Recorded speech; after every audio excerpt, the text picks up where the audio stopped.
به نام خالق هستی. 7 اصل دستیابی به ثروت و کامیابی.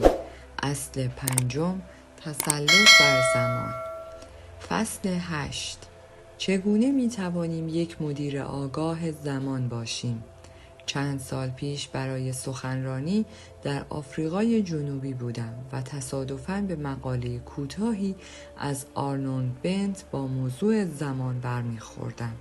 این مقاله برای من بسیار جالب و دوست داشتنی بود و میخواهم آن را برای شما نیز بازگو کنم. زمان، ماده خام غیرقابل توضیح هر چیزی است. با زمان همه چیز ممکن است و بدون آن هیچ کاری ممکن نیست. منبع زمان به واقع معجزه‌ای روزمره است و هنگامی که کسی آن را بررسی می کند در می یابد که واقعا شگفت‌آور است. شما صبح از خواب بیدار می شوید و اینک کیف پول شما به طور جادویی پر از 24 ساعت رشته های آماده استفاده دنیای زندگیتان است. این رشته ها مال شما هستند. اینها جزء با ارزش ترین دارایی های شما هستند. هیچ کس نمی تواند آنها را از شما بگیرد. کسی نمی تواند آنها را از شما برباید. هیچ کس نیز بیشتر یا کمتر از آنچه شما دریافت می کنید دریافت نمی کند. در قلمرو زمان هیچ اشراف سالاری درباره ثروت و یا درجه هوش بالا وجود ندارد. هرگز به کسی که نبوغ زیادی دارد 1 ساعت اضافی در روز اعطا نمی شود. هیچ تنبیهی نیز در مورد زمان وجود ندارد. می توانید این دارایی با ارزش خود را به طور نامحدود و تا آنجا که می خواهید هدر دهید، ولی منابع زمان هرگز از شما دریغ نخواهد شد. علاوه بر این شما در زمان حال هستید. تنها می توانید این لحظه حال و زودگذر را هدر دهید و نه زمان آینده را که هنوز نیامده است. نمی توانید فردا را هدر دهید. فردا برای شما نگهداری می شود. گفتم که بحث زمان مانند یک معجزه است. آیا به نظرتان اینطور نیست؟ شما روزانه 24 ساعت وقت دارید که زندگی کنید. در این مدت شما می‌خواهید رشته تندرستی، سلامتی، خوشحالی، پول، رضایت، احترام و تکامل روح جاویدانتان را به دست آورید. استفاده درست و در واقع مؤثرترین شکل استفاده از زمان یک ضرورت و واقعیت بسیار هیجان انگیز است. همه چیز به آن بستگی دارد. دوست من، خوشبختی شما این موهبت گریزان که همه شماها سخت به دنبال آن هستید نیز به زمان بستگی دارد. اگر شخص نتواند این سرمایه 24 ساعت را طوری تنظیم کند که تمام هزینه‌های مناسب و لازم زندگیش را پوشش دهد، به طور حتم زندگی خود را تباه کرده است. هرگز به ما زمان اضافی داده نمی شود. ما همیشه همه آن زمانی را که وجود دارد داشته ایم و خواهیم داشت. 4 نگرش نسبت به مدیریت زمان. زمان با ارزش‌ترین کالایی است که ما داریم. بنابراین اینکه چطور زمان خود را تنظیم کنیم تأثیر بسیار عمیقی در دگرگونی زندگی ما دارد. هر کدام از ما خواسته یا ناخواسته نگرشی خاص را درباره زمان پرورش داده ایم. این نگرش رویکردی را تعیین می کند که فرد نسبت به اختصاص دادن زمان خود دارد. 4 نگرش مجزا در مورد زمان وجود دارد. هر کدام از این نگرش ها سبک زندگی به طور واضح متفاوتی را به وجود می آورد. ذهنیت سرگردان و بی هدف. افراد بی هدف و سرگردان موضوع زمان را کاملا نادیده می گیرند. آنها انتخاب می کنند که سبک زندگی خودشان را تا جایی که ممکن است بدون هیچ ساختار خاصی حفظ کنند. این افراد اجازه می دهند که زندگیشان بی اراده مسیر خود را طی کند و مانند خارهای غلتان در باد بیابان از سرگشتگی و بی ارادگی این سبک زندگی لذت ببرند. این افراد معمولاً دارای شغل موقتی هستند، زیرا در مقابل هر گونه ساختار و تلاشی برای کنترل زمان عصیان می‌کنند. یک فرد عادی این گروه خواهد گفت: من در تمام زندگی خود همیشه از سایرین عقب بودم. به نظر نمی رسد که بتوانم کنترل زندگی را به دست بگیرم. به جهنم! منم تنها کاری که می کنم این است که زندگی رو سخت نمی گیرم و هر وقتی که آماده هستم به جایی که می خواهم می روم. هیچ اشکالی در این نگرش می بینید؟ من نباید در این باره نظر بدم. این زندگی شماست. اما اگر فکر می کنید که به این نوع زندگی علاقه دارید، باید بدانید چنین نگرش بی هدف و سرگردانی در امتداد بزرگراه‌ها و جاده‌های فرعی زندگیتان در مسیر پیشرفت واقعی شما قرار می‌گیرد و شما نمی‌توانید زندگی خود را در مسیر بهتری قرار دهید. مدیر زمان ساعت 9 تا 5. گروه دیگری از مردم و شاید اکثریت افراد نگرش دیگری را درباره زمان پذیرفتند. این نگرش مابین دو گروه قرار می‌گیرد: گروه افراد بی هدف و سرگردان و افرادی که معتاد به پرکاری هستند. به نظر می‌رسد که این افراد با سطح متوسط استرس حاکم بر محیط بهترین عملکرد را نشان می‌دهند. آنها می‌توانند پروژه‌های بسیار زیادی را در یک زمان اداره کنند. آنها دوست دارند که عصر آزاد و در اختیار خود باشند تا وقت کافی برای بوییدن گلها در طول زندگی خود را داشته باشند. مردی برای شرکتی کار می کند و سپس تصمیم می گیرد که کسب و کار خود را راه اندازی کند. اما همانطور که مسئولیت‌های او زیاد می شود و می بیند که چگونه قبل از همه باید به سر کار بیاید و خیلی دیرتر از مستخدم به خانه برود، با خود فکر می کند بهتر است برای فرد دیگری کار کنم تا برای خودم. بگذار تمام افتخارها و مشکلات برای خودشان باشد. آیا او اشتباه می کند؟ البته که نه. البته اگر فقط دو انتخاب داشته باشد که یا تمام روز مشغول کار باشد و یا به شکل معمول و از ساعت 9 تا 5 مشغول کار کردن باشد. وقتی که ما چهارمین نگرش درباره زمان را مورد بحث قرار داریم، شما متوجه می شوید که اینها تنها انتخاب‌های او نیستند. وقتی چنین فردی سعی در راه اندازی شرکت خود دارد، او از بیشترین سطح زمان مورد نیاز که به راحتی می تواند کنترل کند فراتر می رود. بنابراین او تصمیم می گیرد از این کشمکش دور شود و متقاعد می شود که هزینه رسیدن به موفقیت برای او بسیار زیاد است. هیچ کس نمی تواند از عهده هزینه بالای موفقیت برآید. این موضوع نه تنها در اداره یک کسب و کار مستقل درست است، بلکه به همین میزان در مورد بسیاری از مدیران ابرشرکت هایی که می شناسم نیز صدق می کند. معتاد به پرکاری. همانطور ویلی لومن در کتاب مرگ فروشنده مشخص می کند، مفهوم قدیمی موفقیت آن است که فرد را ملزم به کار سخت‌تر و طولانی‌تر می کند. برای کسی که معتاد به پرکاری است، هرگز به اندازه کافی کار وجود ندارد. این شخص 10، 12 و یا 14 ساعت در روز کار می کند.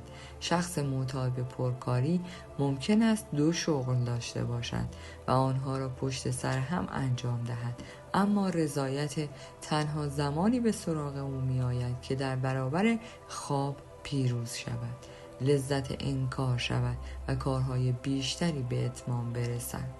همه ما نتایج این نوع رفتار را می دانیم. این شخص در حالی که اغلب تحسین سایرین را برمی‌انگیزد، اما رفتار شخص معتاد به پرکاری می تواند نتیجهش بیزاری خانواده، از دست دادن سلامت و در نهایت بحران ارزش‌ها باشد.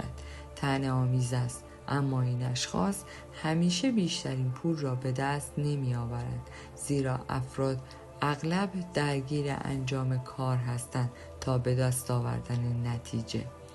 اگر قرار بر این بود که بین این سه نگرش راجع به زمان که تا به حال توضیح دادم انتخابی انجام دهم، به طور حتم برای انتخاب برترین تحت فشار قرار می گرفتم. اما خوشبختانه نگرش دیگری هم درباره زمان وجود دارد. این نگرش از دید من ایدئال است. مدیر زمان آگاه، چهارمین و آگاهانه ترین روش در رویکرد مدیریت زمان از سه نگرش دیگر گرفته می شود.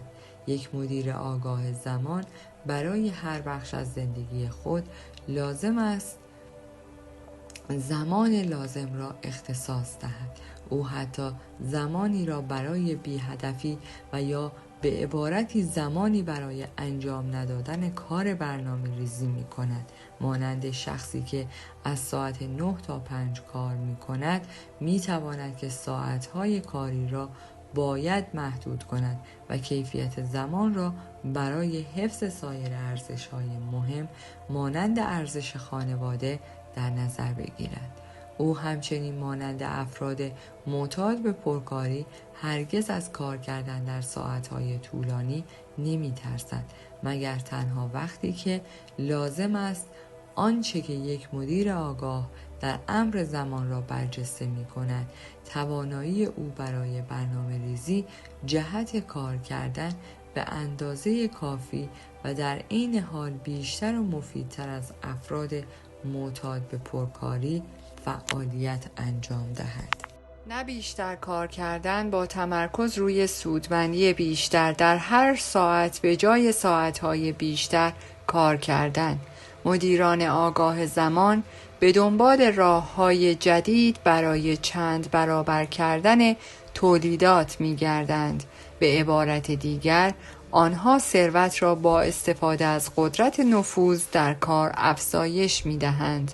قدرت نفوذ و تأثیر به شما اجازه می‌دهد که منابع خود را چندین برابر کنید. برای مثال می توانید با قرض یا وام گرفتن عاقلانه برای خرید یک ملک یا راه اندازی یک کسب و کار روی پول خود نفوذ و تأثیر داشته باشید. می توانید با بیشتر کردن تلاش از طریق افزایش استخدام نیرو در امر فروش و یا سپردن کارها با سودمندی کمتر به افراد لایق بر زمان تأثیر و نفوذ داشته باشید. تسلط بر زمان. در اینجا نکته کلیدی برای درک مدیریت زمان وجود دارد. یا شما روز خود را کنترل می کنید و یا این روز شماست که شما را کنترل می کند. در واقع این موضوع به تصمیم شما برای مسئولیت پذیری بستگی دارد. می‌دانید که چشم پوشی از کنترل زمان از دست دادن افسار قدرت و توانایی ساماندهی زمان بسیار آسان است. یکی از بهترین راه‌ها برای به دست آوردن کنترل زمان یادگیری مؤثرترین واژه در مدیریت است.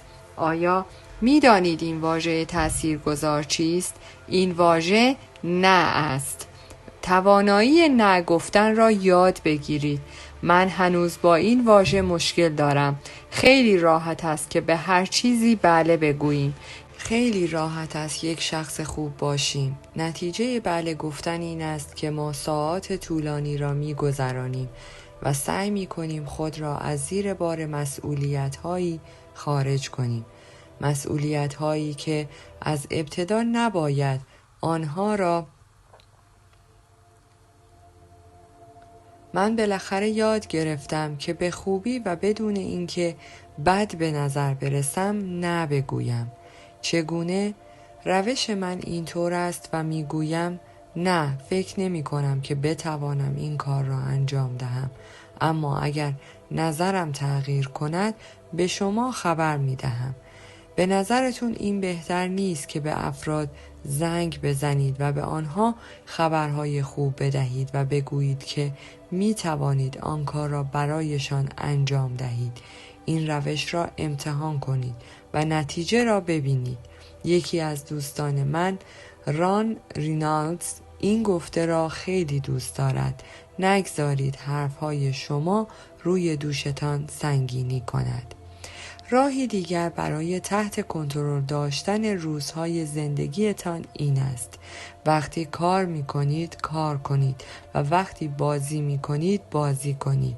ترکیب کردن این دو هرگز عملی نخواهد بود و تنها خودتان را فریب می دهید. اگر شما همزمان هم کار کنید و هم بازی کنید، لذت تحقق کارهای بزرگ و همچنین رهایی از مشکلات را که با تفریح کردن به دست می آورید از دست خواهید داد. می دانم من قبلا عادت داشتم بگویم من باید خانواده‌ام را به کنار دریا ببرم. به آنها قول دادم که به آنجا برویم. اگر آنها را به کنار دریا نبرم چه فکری درباره من می کنند؟ و وقتی آنها را به کنار دریا می بردم تمام مدت در حال فکر کردن به این نکته بودم که الان باید در دفتر کارم باشم. چرا الان کنار دریا هستم؟ من کارهای خیلی زیادی دارم که باید انجام بدهم. چطور می توانم این سفر را کوتاه کنم تا بتوانم به سر کار برگردم؟ می دانید نتیجه این حرفای من چی بود؟ من با فکر کردم به کار در تمام آن مدت یک تفریح بسیار مفرح در زمان بازی را از دست می دادم.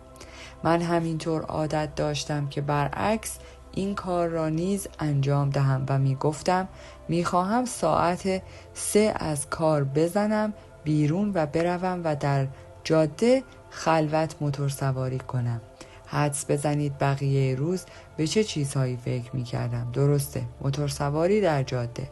حالا وقتی برای سخنرانی همراه با تور به اسپانیا، آفریقا یا استرالیا می روم، این را به یک سفر کاری تبدیل می کنم. تمام روزهایم با سخنرانی ها، مصاحبه ها، کنفرانس ها پر است. اما وقتی کارهایم به پایان می رسد، وقتی را برای تفریح، گشتن و لذت بردن تعیین می کنم. این درس با ارزشی برای من بوده است. یکی از دوستان من که معمار موفقی است، یک برنامه کاری هفتگی جالب برای خود تنظیم کرده است. برنامه او 1 هفته کار کردن و 1 هفته مرخصی رفتن است. او این برنامه را 1 هفته کار، 1 هفته تفریح می نامد. در واقع وقتی تعطیلات آخر هفته را هم حساب کنید، او 9 روز را به تفریح می پردازد و 5 روز کار می کند. با شکوه است، نه؟ اما اجازه دهید این نکته را هم بگویم. در طول این 5 روز او واقعا کار می کند.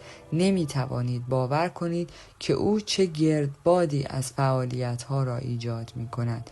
منشی ها، حسابدارها، آرشیتکت ها و مدیرانی که ساعت به ساعت با او ملاقات می کنند به معنای واقعی با جدیت کار می کند. 5 روز کاری او با نهایت کار و تلاش همراه است. او تمام وقت و بدون وقفه کار می کند. سپس همه چیز را تعطیل می کند و برای تفریح با خانواده‌اش آماده می شود. شگفت‌آور است. خودشناسی یکی از قوانین عالی در ایجاد مدیریت زمان این است: خودت را بشناس. هر کدام از ما 1 ساعت بیولوژیکی منحصر به فرد داریم که روزانه پیشرفت‌هایی و پسرفت‌های سودمندی ما را کنترل می‌کند. باید دریابید که چه زمانی بیشترین انرژی برای انجام فعالیت‌ها را دارید. اگر در اوایل صبح بیشترین انرژی را دارید، از این ویژگی با برنامه ریزی روی انجام بزرگترین کارهای خود در صبح استفاده کنید. برای مثال، اگر شغل شما شامل متقاعد کردن مردم می باشد، ترتیبی دهید که قرار ملاقات ها در هنگام صرف کردن صبحانه برنامه ریزی شود. اما اگر برعکس آن درست باشد و شما تا وقت نهار انرژی لازم را ندارید، فعالیت هایی که بیشترین تقاضا را دارد برای بعد از ظهر و عصر برنامه ریزی نمایید. سپس عادات خود را تجزیه تحلیل کنید. برای مثال، اگر 10 به روزرسانی برگه های مربوط به کارتان خوب نیستید و یا اینکه سالهاست به خودتان قول می دهید که در نگهداری و ثبت یادداشت‌ها و موجودی دست چک خود بهتر شوید و هنوز همین اتفاق نیفتاده است، این موضوع را بپذیرید و از شخص دیگری هم کمک بگیرید. ضعف‌هایتان به شما آسیب نمی‌رساند. اگر یاد بگیرید بعضی از مسئولیت‌ها را به شخص دیگری محول کنید، این کار نیز بخشی از مدیریت زمان خلاقانه است. چند سال پیش کارکنان من به این نتیجه رسیدند که من میتوانم مانند نامه‌رسان آنها باشم، زیرا من به طور مدام در سفر بودم و آنها اغلب از من میخواستند که در شهر مورد نظر چیزهایی را به افرادی تحویل دهم. من هم با حواس پرتی کاغذها را در جیب کتم میگذاشتم و جواب میدادم. حتما مشکلی نیست. البته چندین بار این مسئول خشویی بود که این نامه ها را در جیبم پیدا می کرد و در مورد آنها به من یادآوری می کرد. بعد از مدتی کارکنانم به گونه‌ای به سراغ من می آمدند که انگار من بچه‌ای 5 ساله بودم. یک بار می گفتند این نامه رو باید به نیویورک ببری.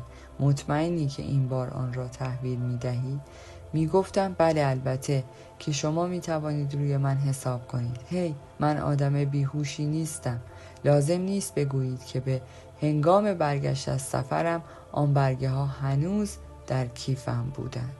حالا دیگر همه موضوع را می دانستند. کارکنانم به هر کارمند جدیدی می گفتند چیزی به رئیس ندهید که آن را به جایی تحویل دهد. او در انجام کارهای شرکت خوب است، اما نامه‌رسان بدی است. کارهای دیگری را به او بسپارید.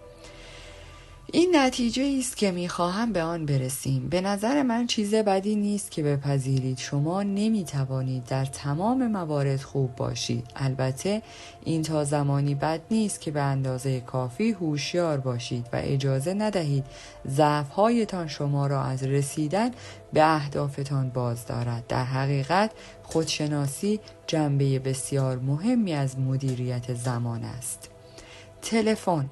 ما یاد گرفتیم که تلفن را امری بدیهی بدانیم. امروزه دیگر عادی شده است که به جای داشتن یک تلفن در هر خانه، حالا ما در هر اتاق یک تلفن داشته باشیم و به زودی در هر اتومبیل هم یک تلفن خواهیم داشت. اما با این حال هنوز تعداد بسیار کمی از ما زمانی را صرف تحلیل این موضوع می کنیم که چطور بیشترین و مؤثرترین استفاده را از تلفن داشته باشیم.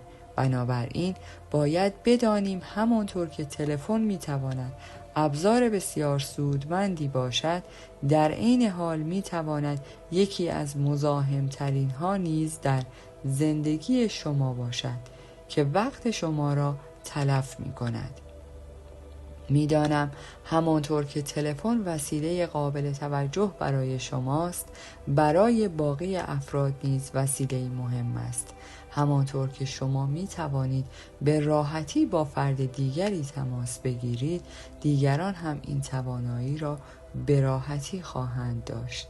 این واقعیت می تواند هر طرح یا برنامه روزانه شما را به هم بریزد. بنابراین اطمینان حاصل کنید که تلفن در درجه اول وسیله‌ای برای راحتی شماست.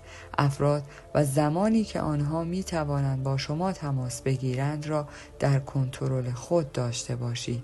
اگر شما توانایی مالی استخدام یک منشی را دارید، به او بگویید که تماس‌های تلفنی شما را به گونه‌ای مؤثر به شما انتقال دهد یا از یک دستگاه تلفن منشیدار استفاده کنید تا در زمان دلخواهتان با فرد تماس بگیرید. همچنین به یاد داشته باشید که دیگران با تلفن می توانند وقت شما را حتی در منزل خودتان کنترل کنند. یعنی اگر مراقب نباشید دیگران می توانند مزاحم خانواده و اوقات فراغتتان شوند. نباید بگذارید چنین اتفاقی بیفتد. در طول قرار ملاقات ها با دوستان یا با خانواده راهی برای جلوگیری از پاسخ دادن به تلفن پیدا کنید. می توانید از خدمات تلفن منشیدار استفاده کنید یا خیلی راحت دو شاخه تلفن را از پریز بکشید.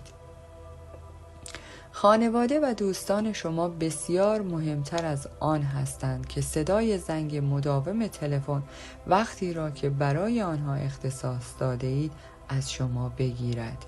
علاوه بر تماس هایی که با شما می شود، راه ساده‌ای برای کنترل بهتر تماس هایی که خودتان برقرار می کنید هم وجود دارد. آیا تا به حال گفته اید بذار ببینم چیز دیگری هم بود که میخواستم درباره آن با هم صحبت کنیم؟ الان یادم نمی آید. بعداً باهات تماس میگیرم. ما همه این جملات را گاه به گاه میگوییم.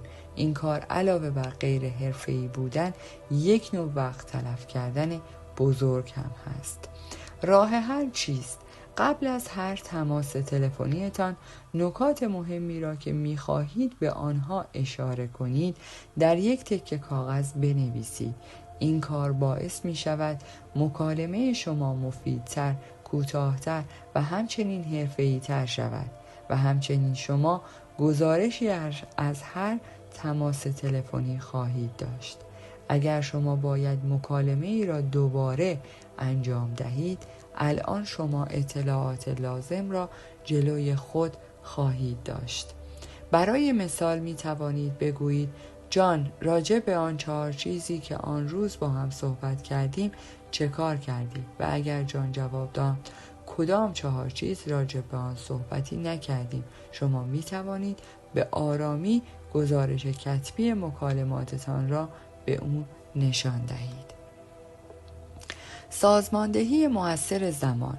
کارهای ما در نتیجه عادتهای دیرینه است، اما وقتی بخواهیم مؤثرتر و مفیدتر شویم این کار یک وقت تلف کردن بسیار است. بنابراین برای تحلیل مراحل کاری زمانی اختصاص دهید. آیا شیوه شما جدید و بروز است؟ دفتر حساب مالیتان چطور؟ امروزه روش‌های مؤثرتری برای افزایش تأثیر و سودمندی از طریق وسایل الکترونیکی وجود دارد. دوران ما امکانات فوق‌العاده‌ای را برای پردازش سریعتر بیشترین اطلاعات ممکن فراهم کرده است. شاید بخواهید از بعضی از آنها استفاده کنید.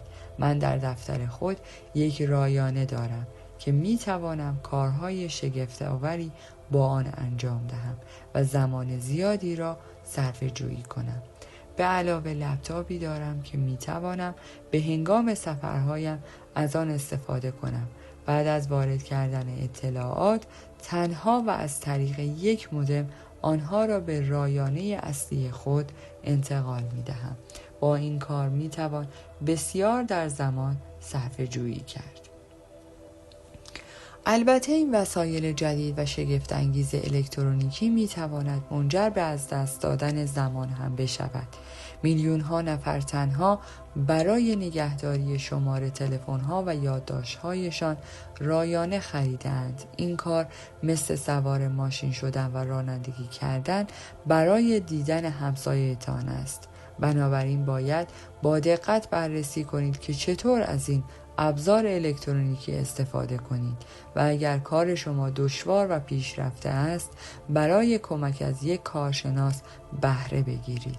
به خاطر داشته باشید اگر با استفاده از دیگران بتوانید نقاط ضعف خود را برطرف کنید، لازم نیست دیگر شما در هر کاری خوب باشید. پرسیدن سوالات صحیح.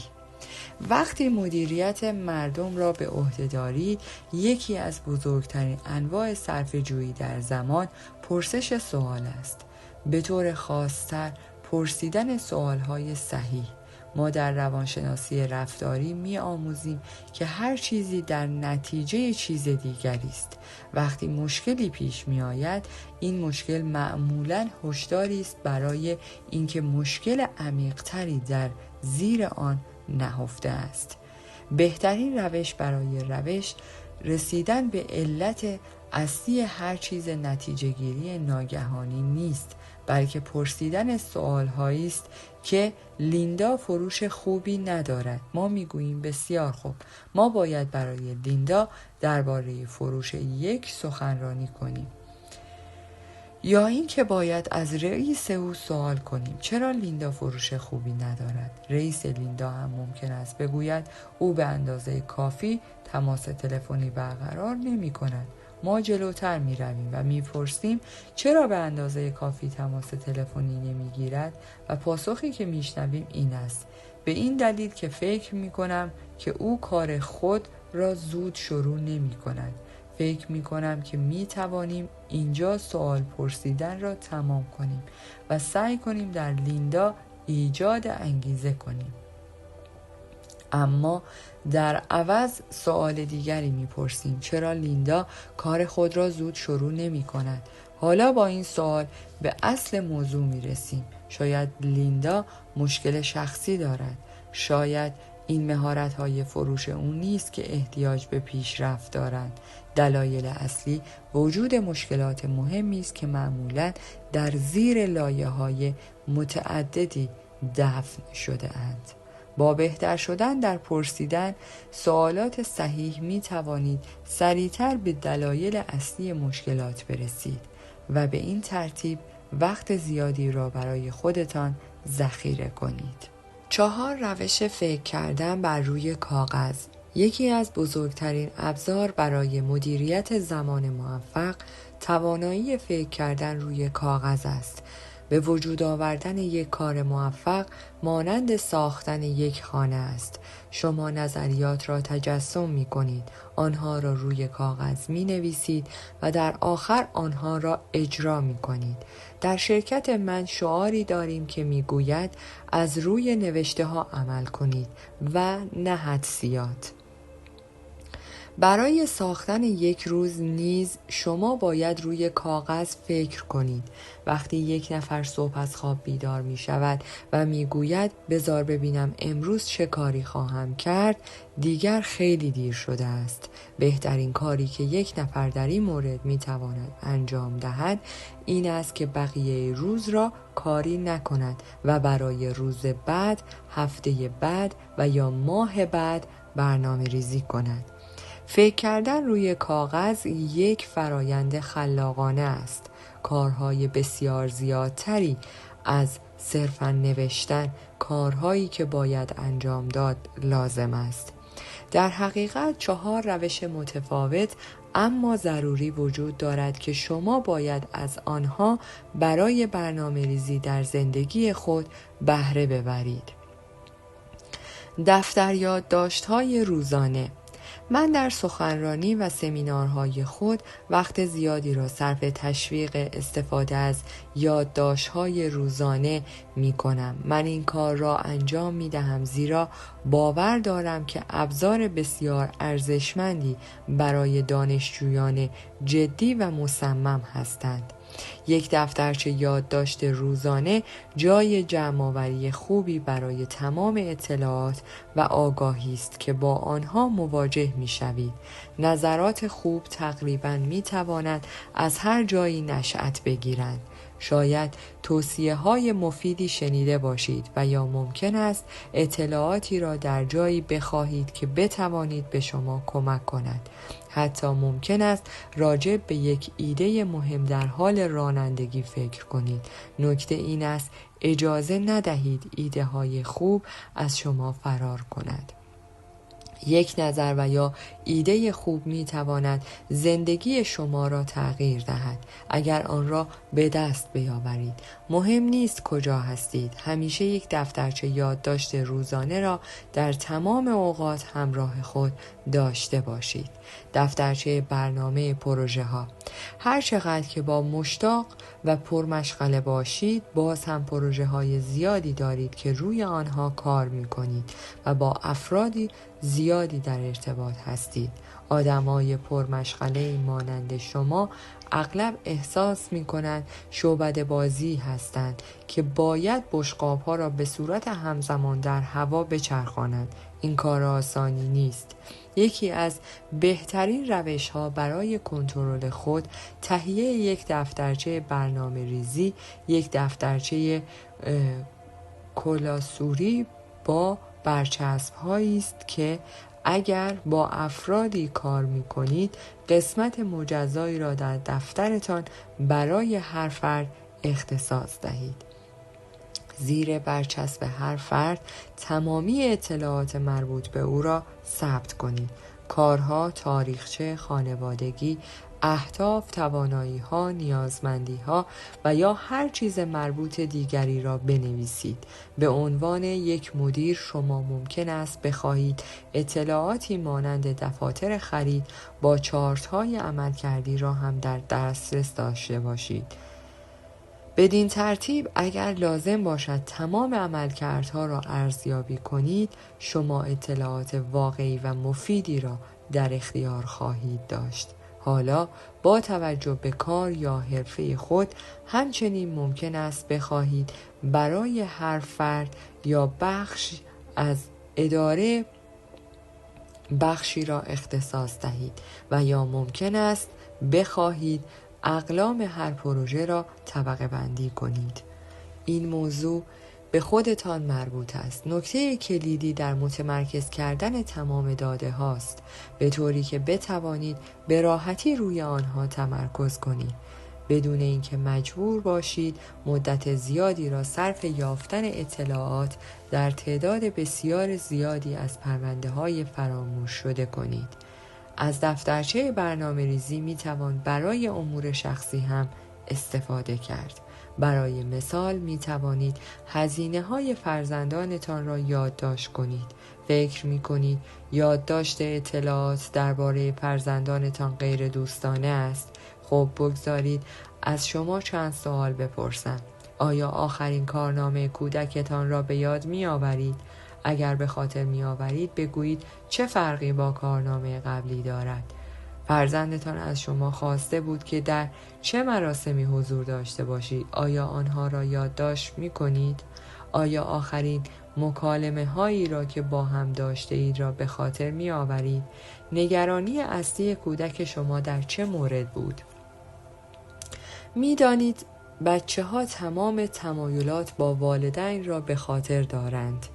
متاسفانه ما به عنوان والدین اغلب ذهنمان از پیش مشغول است و نسبت به مسائل بی توجه هستیم.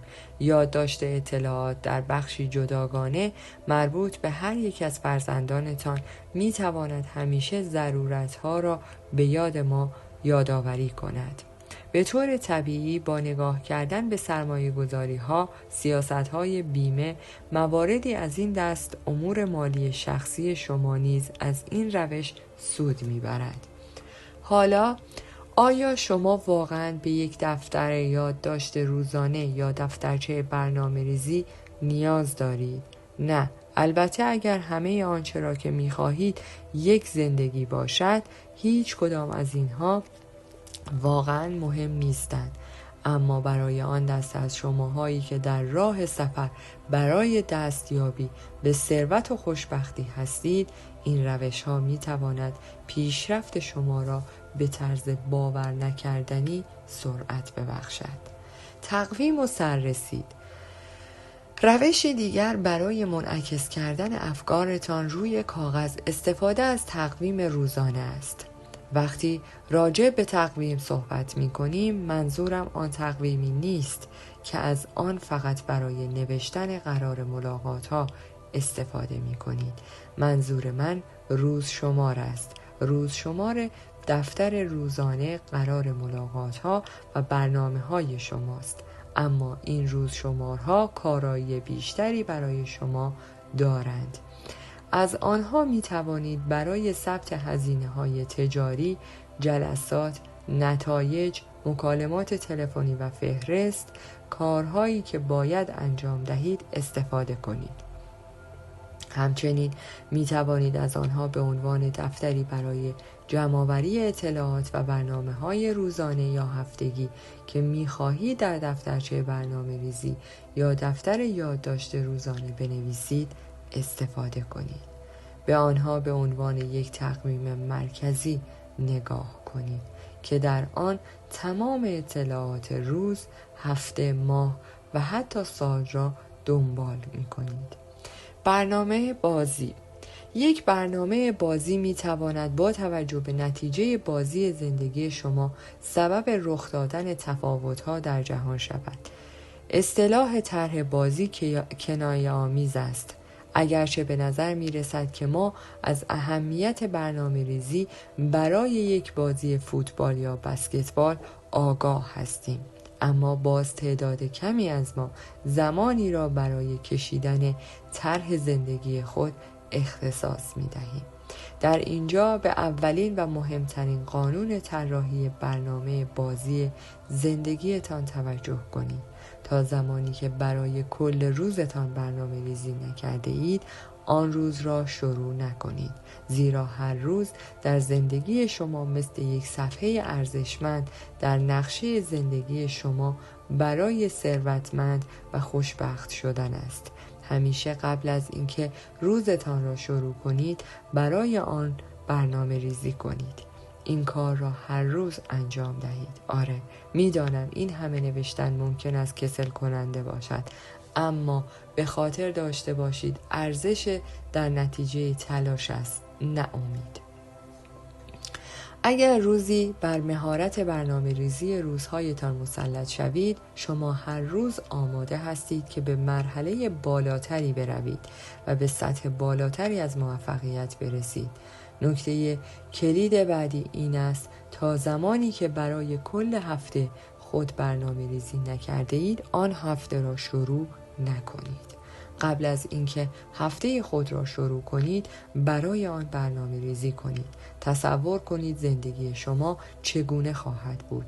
اگر مثلا شب آخرین جمعه از خودتان بپرسید این هفته میخواهم چه کار انجام دهم، بله، میدانم که این کار کمی وقت گیر است، اما اگر یاد بگیرید برای روزهایتان به عنوان قسمتی از نقشه هر هفته برنامه ریزی کنید، تمام بخش‌ها خیلی بهتر هماهنگ می شوند. در نتیجه هر روز شما مفیدتر خواهد بود.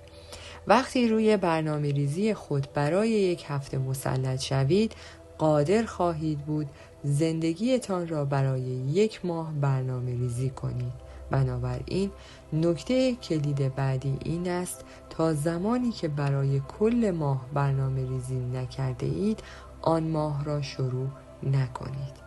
با پیروی از این قانون، هفته ها و روزهای شما به بخشی از یک طرح بزرگتر تبدیل می شوند. شما دیدگاه وسیع‌تری را پرورش می دهید و دیدگاه بلند مدت‌تری خواهید داشت، زیرا الان شما در حال برنامه ریزی هستید و یاد می گیرید که اهداف روزانه، هفتگی و ماهانه خود را با اهداف 3 ماهه، 6 ماهه و 1 ساله خود هماهنگ کنید. این کار نیاز به نظم خیلی زیادی دارد، اما وقتی این کار را با موفقیت انجام دهید، می توان شما را استاد نامید.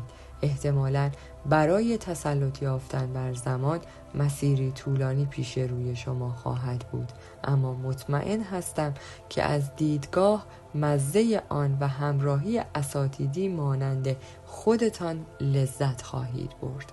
چگونه یک برنامه بازی را آماده کنیم؟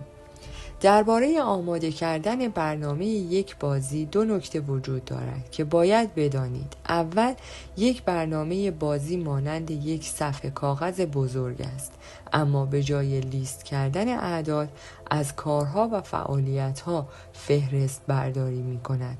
دوم، شما می توانید از تکنیک برنامه بازی برای یک کار و هم برای چند کار هماهنگ استفاده کنید. بیایید ببینیم این کار چگونه می شود. بر روی یک کاغذ گرافیکی ستونهای عمودی از تعداد روزهایی که این برنامه پوشش می‌دهد را رسم کنید. سپس در سمت چپ کاغذ عنوانی را به نام فعالیت‌ها اختصاص دهید، زیرا این عنوان تمام فعالیت‌هایی که قرار است در این چارچوب زمانی اجرا شود را فهرست کنید. برای مثال بگذارید بگویم که دارید روی ایجاد کمپینی برای یک محصول جدید کار می‌کنید. برای هر فعالیت لازم کنفرانس‌های فروش، پشتیبانی تبلیغاتی، بسته‌بندی، تحقیقات بازار یک باز زمانی تعیین کنید و خود را ملزم به انجام به موقع آن مورد نمایید و طرح آن را روی یک کاغذ رسم کنید. سپس روزهای لازم برای انجام این کار را محاسبه کنید و آن را روی برگه برنامه بازی خود قرار دهید. نتیجه نهایی یک نمایش بصری واضح از کارها پیش روی شما است. طرح برنامه‌ریزی برنامه‌های بازی ناامید کننده و دشوار هستند. ممکن است قبل از تهیه یک طرح آن را چندین بار پاره کنید. البته این برنامه‌ها تنها زمانی دشوار می‌شوند که شما در اولویت قرار دادن تمام طرح‌های خود به مشکل بر بخورید. اگرچه وقتی برنامه بازی خود را کنار هم قرار دهید بسیار خوشنود خواهید شد. برنامه بازی خود را جایی قرار دهید که بتوانید آن را ببینید، آن را روی دیوار دفترتان نصب کنید و یا در دفترچه برنامه ریزی خود قرار دهید. این برنامه بازی به عنوان یک یادآوری دائمی از کارهای در دست انجام شما خواهد بود. برنامه‌های بازی می توانند هم دردناک باشند هم هیجان انگیز. آنها دردناک هستند زیرا به شما یادآوری می کنند که همسو با طرح‌هایتان پیش بروید. همچنین وقتی از برنامه‌هایتان عقب می افتید باز هم دردناک هستند. اما این برنامه‌ها هیجان انگیز هم هستند زیرا جادوی رویاها و طرح‌هایی را که به واقعیت تبدیل می‌شوند را می‌بینید. این یک پاداش بسیار بزرگ است. احساسی دارید که شبیه احساس یک هنرمند بزرگ نیست که روی یک بوم نقاشی مشغول هنرآفرینی است. این حس باور نکردنی پذیرش مسئولیت است. یک حس خوب با یک آغاز و یک پایان، با یک هدف و محتوایی، با یک رنگ و یک ویژگی، یک حس و یک بافت.